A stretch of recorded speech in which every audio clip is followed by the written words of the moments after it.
साल 2045। दुनिया का अंत वैसे नहीं हुआ जैसा कि कहानियों में बताया जाता था।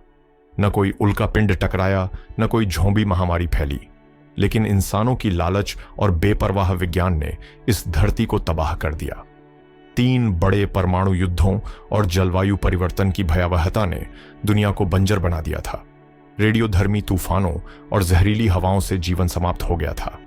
बचे हुए लोग छोटे छोटे घुटों में अपनी जिंदगी बचाने की कोशिश कर रहे थे।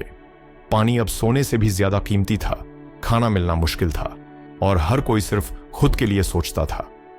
वीर, एक 28 साल का नौजवान जो कभी इंजीनियर हुआ करता था, अब एक सर्वाइवर बन चुका था। उसका परिवार इस युद्ध के पहले ही खत्म हो गया था और अब उसके पास सिर्फ एक ही मकसद था, जिंदा रहना। वह दिल्ली के खंडहर बने इलाकों में घूम रहा था। वहां की सड़कें अब वीरान थीं, इमारतें टूटी फूटी पड़ी थीं और गाड़ियों के कंकाल जंग खा चुके थे। कभी यह जगह चहल पहल से भरी होती थी, लेकिन अब सिर्फ मौत की खामोशी थी। आज चौथा दिन था जब वीर को खाने के लिए कुछ नहीं मिला था। वह अपनी बंदूक और चाकू के सहारे आगे बढ़ता रहा। तभी उसे दूर एक परछाई नजर आई। कोई है वहां? उसने हल्की आवाज में पूछा। कोई जवाब नहीं आया, लेकिन कुछ हलचल हुई। वीर ने धीरे से अपनी बंदूक संभाली और आगे बढ़ा। वह एक पुरानी दुकान के खंडहर के अंदर गया। वहां एक 20-22 साल की लड़की थी जो भूखी प्यासी हालत में छुपी हुई थी। उसने गंदे कपड़े पहने हुए थे और उसकी आंखों में डर था। डर मत, मैं कुछ नहीं करूंगा, वीर ने धीरे से कहा। लड़की की आंखों में अविश्वास था। तुम कौन हो? उसने कांपती आवाज में पूछा। एक यात्री जो जिंदा रहने के लिए संघर्ष कर रहा है, तुम्हारी तरह। लड़की का नाम नंदिनी था। वह भी इस तबाही में अकेली बची थी। उसका परिवार आखिरी रेडियोधर्मी विस्फोट में मारा गया था। वीर ने उसे कुछ सूखा खाना दिया जो उसके पास बचा था। हम यहां सुरक्षित नहीं हैं, रात होते ही शिकारी गिरोह आ सकते हैं, वीर ने कहा। शिकारी गिरोह? नंदिनी ने डरते हुए पूछा। हां, इस नए संसार में कुछ लोग इंसानियत भूल चुके हैं। वे सिर्फ ताकतवर को जिंदा रहने देते हैं और कमजोरों को मार डालते हैं या गुलाम बना लेते हैं। नंदिनी का दिल तेजी से धड़कने लगा। वीर ने खिड़की से झांका तो उसे दूर कुछ मोटरसाइकिलों की आवाज सुनाई दी।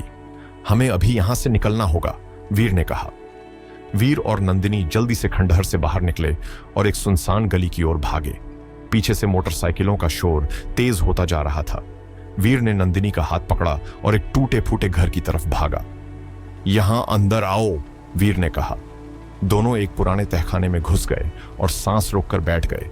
बाहर से गिरोह के लोगों की आवाजें सुनाई देने लगीं। कहीं ना कहीं छुपे होंगे ये चूहे, ढूंढो इन्हें, एक भारी आवाज गूंजी। नंदिनी ने डर से वीर का हाथ कसकर पकड़ लिया। वीर ने इशारे से उसे शांत रहने के लिए कहा। कुछ मिनटों तक आवाजें आती रहीं, लेकिन फिर धीरे धीरे दूर चली गईं। वीर ने राहत की सांस ली। हमें यहां से जल्दी निकलना होगा, वीर ने कहा। दोनों धीरे धीरे तहखाने से बाहर निकले और शहर के बाहरी इलाके की ओर बढ़ने लगे। रास्ते में वीर ने नंदिनी को बताया कि उसने सुना था कि कहीं दूर एक सुरक्षित जगह है जहां बचे हुए लोग मिलकर एक नई दुनिया बसाने की कोशिश कर रहे हैं। अगर हम वहां पहुंच जाएं तो शायद हमें एक नया जीवन मिल सके, वीर ने कहा। नंदिनी ने सहमति में सिर हिलाया। यात्रा आसान नहीं थी। चारों ओर बंजर भूमि फैली थी, खाने और पानी की कमी थी। एक दिन चलते चलते वीर अचानक रुक गया। देखो, वहां कुछ लोग हैं, उसने फुसफुसाते हुए कहा। वे कुछ लोग एक पुराने कुएं के पास जमा थे। वे आपस में लड़ रहे थे पानी के लिए। अगर हम वहां गए तो शायद हमें भी मार दिया जाए, नंदिनी ने कहा। हमें किसी और स्रोत की तलाश करनी होगी, वीर ने कहा। वे आगे बढ़ते गए, लेकिन रास्ता आसान नहीं था। भूख और प्यास से नंदिनी की तबीयत बिगड़ने लगी। वीर ने हिम्मत नहीं हारी और एक पुरानी इमारत में छुपकर रात बिताने का फैसला किया। रात को अचानक कुछ आवाजें आईं। वीर जाग गया। उसने बाहर झांका तो देखा कि कुछ लोग मशालें लेकर उनकी तरफ बढ़ रहे थे। उन्हें पता चल गया कि हम यहां हैं, वीर ने घबराकर कहा। अब उनके पास 2 ही विकल्प थे, या तो भागें या लड़ें। वीर ने नंदिनी की ओर देखा और उसके चेहरे पर वही डर था जो उसने पहले भी देखा था। क्या वीर और नंदिनी इन खतरों से बच पाएंगे? क्या वे सुरक्षित स्थान तक पहुंच सकेंगे? रात की घनी कालिमा में वीर और नंदिनी छुपे हुए थे।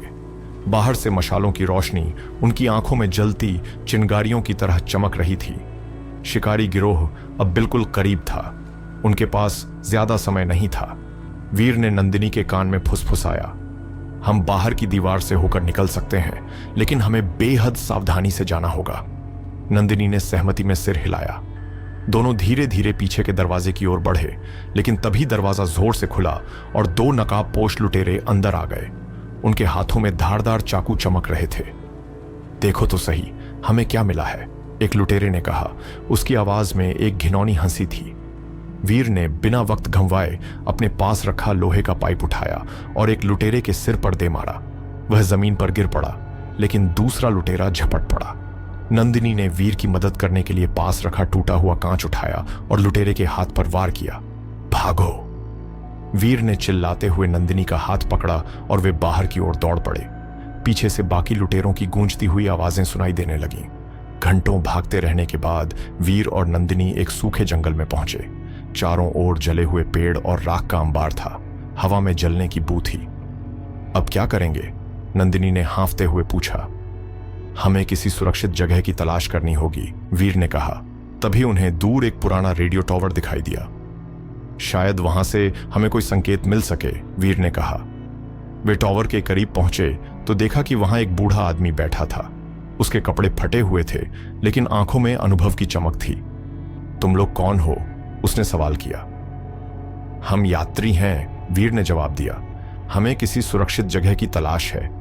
बूढ़े आदमी ने गहरी सांस ली और कहा, उत्तर की ओर एक बस्ती है जहां अब भी सभ्यता बची हुई है, लेकिन वहां पहुंचना आसान नहीं होगा। रास्ते में रेड डस्ट स्टॉर्म आता है और बहुत से गिरोह भी हैं। वीर और नंदिनी ने एक दूसरे की ओर देखा। अब उनके पास एक लक्ष्य था। उत्तर की ओर बढ़ते ही परिदृश्य और भी डरावना होता चला गया। जगह जगह कंकाल बिखरे हुए थे और कुछ जगहों पर जले हुए टैंकों और युद्ध के अवशेष दिख रहे थे। यह जगह कभी युद्ध का मैदान रही होगी, नंदिनी ने कहा। अचानक धूल का एक विशाल बवंडर उठने लगा। यह वही रेड डस्ट स्टॉर्म था जिसका जिक्र बूढ़े आदमी ने किया था। हमें छुपना होगा, वीर ने चिल्लाया। वे एक पुराने बंकर के अंदर घुस गए। बाहर की आंधी इतनी तेज थी कि जमीन तक कांप रही थी। यहां कब तक रुकना होगा? नंदिनी ने पूछा। जब तक तूफान नहीं थमता, वीर ने जवाब दिया। अचानक बंकर के भीतर कुछ हलचल हुई। वहां कोई और भी था। वीर ने अपनी बंदूक निकाली और धीमे कदमों से आगे बढ़ा। तभी एक लड़की और एक बच्चा सामने आए। कृपया हमें मत मारो, लड़की ने गिड़गिड़ाते हुए कहा। हम सिर्फ बचने के लिए यहां आए हैं। वीर ने अपनी बंदूक नीचे कर ली। हम भी। लड़की का नाम मीरा था और बच्चा उसका छोटा भाई रोहन। वे भी सुरक्षित बस्ती की ओर जा रहे थे। अब वे 4 लोग थे। जैसे ही तूफान थमा, वे आगे बढ़ने लगे, लेकिन तभी उन्हें एक पुल पार करना पड़ा जो अधूरा था। हमें नीचे जाकर रास्ता खोजना होगा, वीर ने कहा। वे जैसे ही नीचे उतरे, अचानक गोली चलने लगी। ये वही शिकारी गिरोह था जिसे वीर और नंदिनी ने पिछली बार चकमा दिया था। भागो! वीर ने सबको चिल्लाकर कहा, लेकिन इस बार भागना मुमकिन नहीं था। उन्हें लड़ना ही था। वीर ने अपनी बंदूक संभाली और एक लुटेरे को निशाना बनाकर गोली चला दी। लुटेरा वहीं ढेर हो गया, लेकिन बाकी गिरोह अब चौकन्ना हो चुका था। हमें रणनीति बनानी होगी, मीरा ने कहा। सामने से हमला करना बेवकूफी होगी। वीर ने इधर उधर देखा और पास की एक टूटी इमारत की ओर इशारा किया। अगर हम वहां तक पहुंच जाएं तो शायद छुपकर पलटवार कर सकते हैं। नंदिनी ने सिर हिलाया और सभी दौड़ पड़े, लेकिन एक लुटेरे ने रोहन को पकड़ लिया। अब कहां जाओगे? उसने हंसते हुए कहा। छोड़ दो उसे, मीरा चिल्लाई। वीर ने 1 सेकंड भी नहीं गंवाया और लुटेरे पर झपट पड़ा। दोनों के बीच जबरदस्त संघर्ष हुआ। वीर ने अपने घूंसों से लुटेरे को कमजोर कर दिया और आखिरकार उसे धारदार चाकू से मार गिराया। रोहन डर से कांप रहा था, लेकिन वीर ने उसे गले लगा लिया। अब तुम सुरक्षित हो। आखिरकार वे सभी उत्तर की ओर बढ़े। कई दिनों की यात्रा के बाद उन्हें दूर कुछ रोशनी दिखाई दी। वो देखो, नंदिनी ने उत्साह से कहा। यह एक सुरक्षित बस्ती थी, सभ्यता की आखिरी उम्मीद। वहां लोग खेती कर रहे थे, बच्चे खेल रहे थे और एक नया समाज बन रहा था। हम बच गए, मीरा ने आंसू पोंछते हुए कहा। वीर ने गहरी सांस ली। यह अंत नहीं था, बल्कि एक नई शुरुआत थी। क्या यह बस्ती सच में सुरक्षित होगी या यहां भी कोई नया खतरा इंतजार कर रहा होगा? वीर, नंदिनी, मीरा और रोहन कई दिनों की कठिन यात्रा के बाद आखिरकार बस्ती के पास पहुंच गए। दूर से रोशनी की चमक और गार्ड टावर पर तैनात लोग दिखाई दे रहे थे। यह एक सुरक्षित जगह लग रही थी, लेकिन क्या यह सच में सुरक्षित थी? हम अंदर कैसे जाएंगे? मीरा ने चिंतित स्वर में पूछा। वीर ने चारों ओर देखा और बस्ती के गेट पर तैनात गार्ड को हाथ हिलाया। कुछ देर बाद एक भारी आवाज में किसी ने पूछा, तुम कौन हो और यहां क्यों आए हो?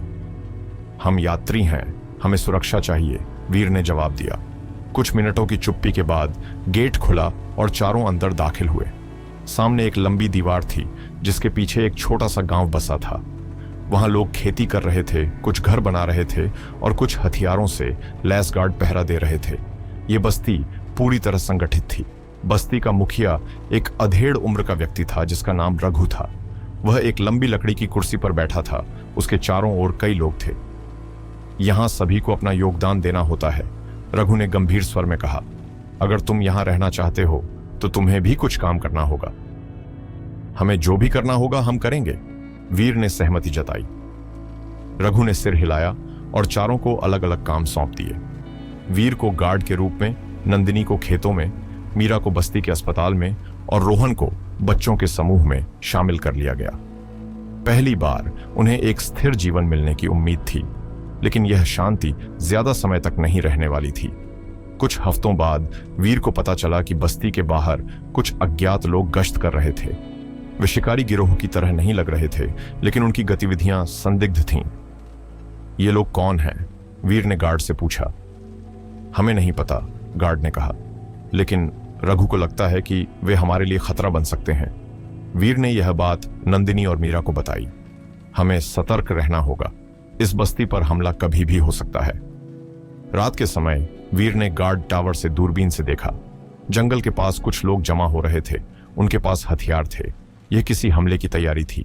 वीर और अन्य गार्डों ने बस्ती की सुरक्षा के लिए मोर्चा संभाल लिया। गोलियों की आवाज, चीख पुकार और विस्फोटों से पूरा माहौल भयावह हो गया। बच्चों और महिलाओं को सुरक्षित जगह पहुंचाओ, रघु ने चिल्लाते हुए आदेश दिया।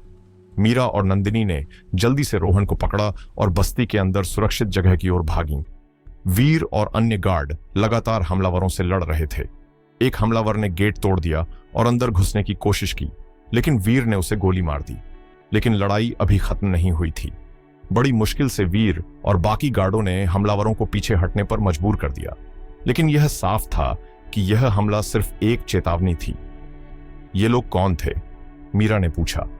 रघु ने गहरी सांस ली। ये एक नया गुट है जो पुराने सैन्य ठिकानों से हथियार चुराकर ताकतवर बन रहा है। वे चाहते हैं कि हम उनकी अधीनता स्वीकार कर लें।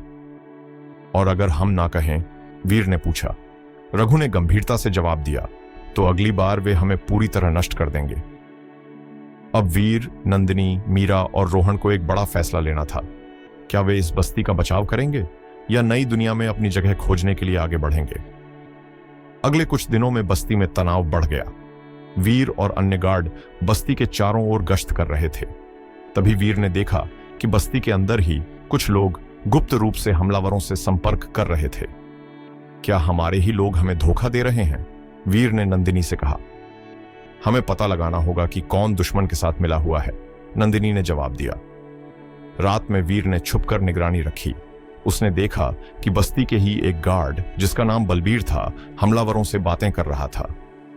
अगर तुम हमारे लिए बस्ती के दरवाजे खोल दोगे तो हम तुम्हें इनाम देंगे, हमलावरों के नेता ने कहा। वीर तुरंत वहां से चला गया और रघु को इस विश्वासघात के बारे में बताया। अगली सुबह बलबीर को गिरफ्तार कर लिया गया। अगले दिन हमलावरों ने फिर से हमला किया। इस बार वे पूरी ताकत से आए थे, लेकिन वीर और गार्ड तैयार थे। बस्ती के लोगों ने भी हथियार उठा लिए थे। लड़ाई भयंकर थी। वीर ने हमलावरों के नेता को देखते ही उस पर गोली चलाई, लेकिन वह बच गया। तभी नंदिनी ने एक विस्फोटक तीर चलाया जो सीधे उनके ट्रक से टकराया और एक बड़ा धमाका हुआ। हमलावर घबरा गए और पीछे हटने लगे। आखिरकार वे हार मानकर भाग गए। हमलावरों की हार के बाद बस्ती में शांति आ गई। लोग फिर से अपनी जिंदगी बसाने लगे। वीर, नंदिनी, मीरा और रोहन को पहली बार लगा कि वे किसी सुरक्षित जगह पर हैं। रघु ने वीर को बुलाया और कहा, तुमने हमारी बस्ती बचाई है, अब तुम्हें यहां का नेतृत्व संभालना चाहिए। वीर ने मुस्कुराते हुए कहा, मैं यहां रहूंगा, लेकिन हम सब मिलकर इस बस्ती को चलाएंगे। अब वे एक नई दुनिया बनाने के लिए तैयार थे। लेकिन क्या भविष्य में कोई और खतरा आएगा?